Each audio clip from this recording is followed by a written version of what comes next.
Fox News co-host Lisa Booth argued that a North Korean attack on Guam would be kind of like the ICBM missile test the country has been launching.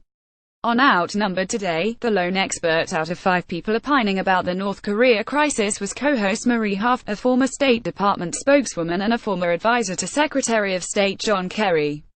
Not surprisingly, Harf was critical of Donald Trump's inflammatory rhetoric toward North Korea, especially his fire and fury threat.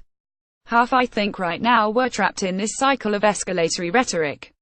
I don't know where it ends. North Korea's propaganda, domestically, depends on having an external enemy to hold up as the evil empire as their enemies, basically, and President Trump, because of his language, is giving them an external enemy that they can use, which can be very dangerous.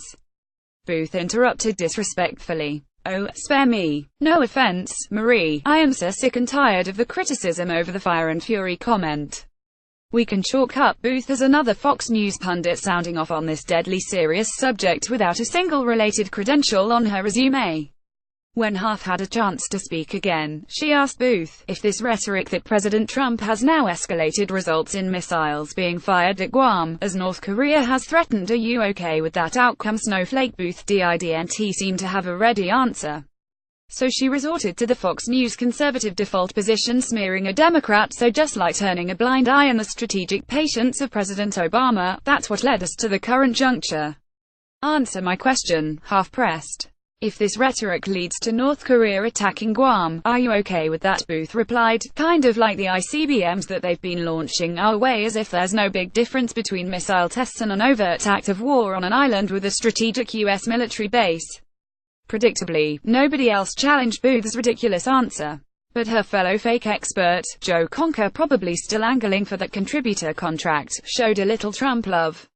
After knocking the previous 3 presidents, Conker announced, rhetoric isn't going to suddenly encourage Kim Jong-un to start launching missiles.